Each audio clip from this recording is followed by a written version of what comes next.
कि किस प्रकार से उस जलंधर का विवाह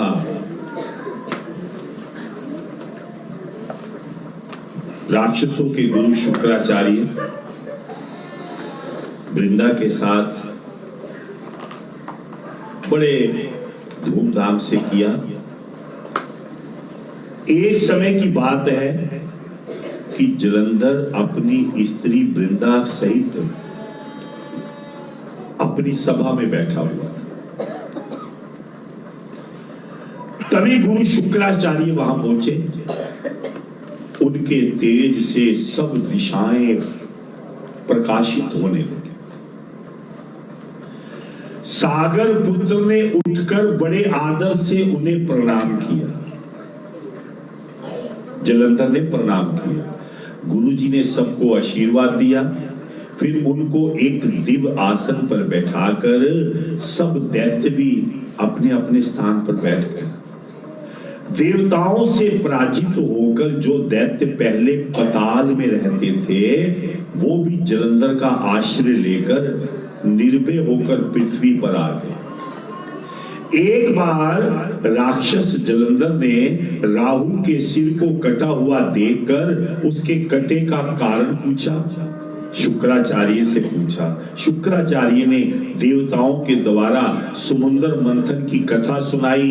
उसके उत्पन्न रत्नों को देवताओं द्वारा छीन लिया गया तथा राक्षसों के अनादर, हार और राहु के सिर कटने की और उसके पतन का वर्णन किया। सारा कुछ बताया कि महाराज, शुक्राचार्य ने जलंधर को बताया कि आपके पिता को मथा गया, समुद्र को मथा गया, राक्षसों का अनादर किया गया, राहु का सिर काट दिया गया।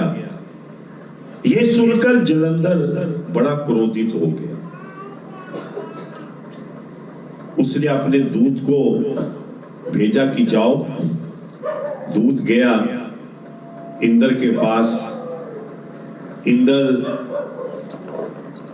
बार बार वो दूत जाकर पूछता है, मेरे द्वारा मारे गए देवता पुनः कैसे उठ खड़े होते थे उस युद्ध के अंदर?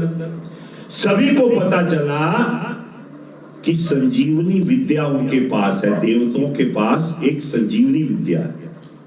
शुक्राचार्य ने कहा, अंगिरा के पुत्र बृहस्पति द्रोण पर्वत से दिव्य औषधियां लाकर देवताओं को जीवित करते थे। जब राक्षसों का युद्ध होता था ना, तो देवताओं के जो गुरु बृहस्पति थे, उनके पास दिव्य औषधियां थी। दैत्यराज जलंधर ने द्रोण पर्वत का ही हरण कर लिया। जिस पर्वत से वो जड़ी बूटियां आती थी, उस जलंधर ने उस पर्वत का ही उसको अपने समीप कर लिया। उस समुद्र को, उस पर्वत को उस समुद्र के अंदर फेंक दिया और युद्ध भूमि में लौट आया।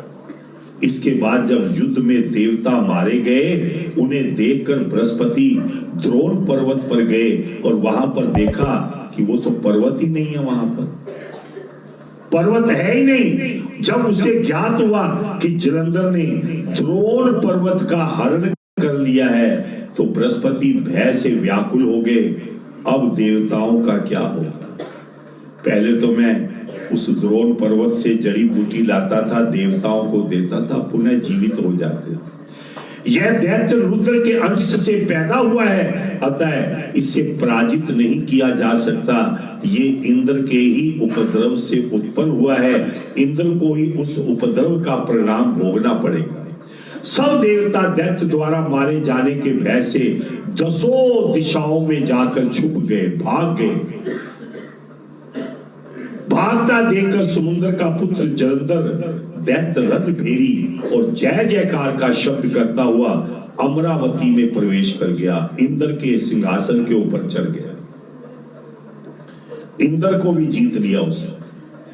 जब दैत्य ने अमरावती में प्रवेश कर लिया, तो उसने देवताओं को बहुत सताया, बड़ा दुखी किया कि तुमने मेरे वंशजों का वध किया, मेरे वंशजों से सारी धन राशि छीन ली, अब उनको बड़ा दुखी करने लगे। इसके बाद उस देवता जलंधर ने इंद्रादिक देवताओं के सब अधिकार शुभादि दैत्यों को अलग अलग सौंप दिए, असुरों को अधिकारी बनाकर स्वयं सुमेरु पर्वत की गुफाओं में जाकर चले गए। देवता छुप गए।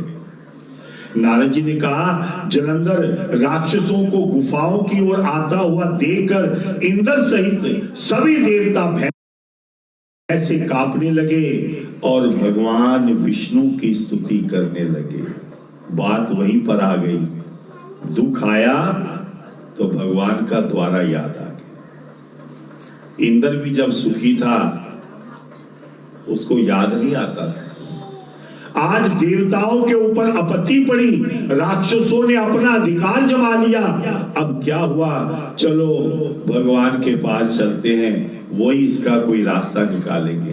भगवान के पास जाकर स्तुति करने लगे, हे प्रभु, अपने भक्तों के उद्धार के लिए आपने मत्स्य कश्यप आदि रूप धारण करके अवतार लिए हैं। आप भक्तों के कष्टों को दूर करने वाले हैं।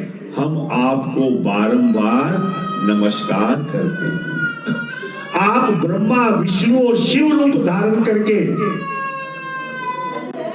ये जलंधर तो नहीं रो रहा कहीं।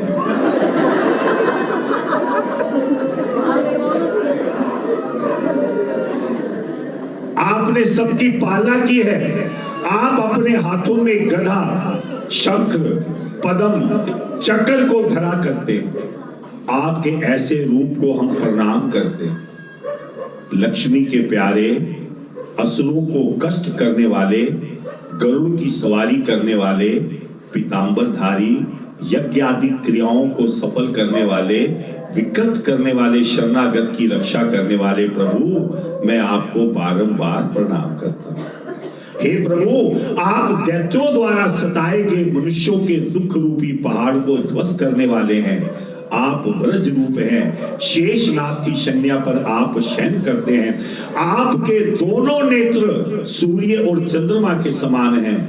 हम आपको बारंबार नमस्कार करते हैं। भगवान विष्णु को जब देवताओं की स्थिति ज्ञात हुई, उन्हें बड़ा दुख हुआ और वो किस प्रकार से अपने भक्तों की रक्षा करेंगे, वो आप कल के प्रसंग में सुनेंगे। बोलो विष्णु भगवान की जय।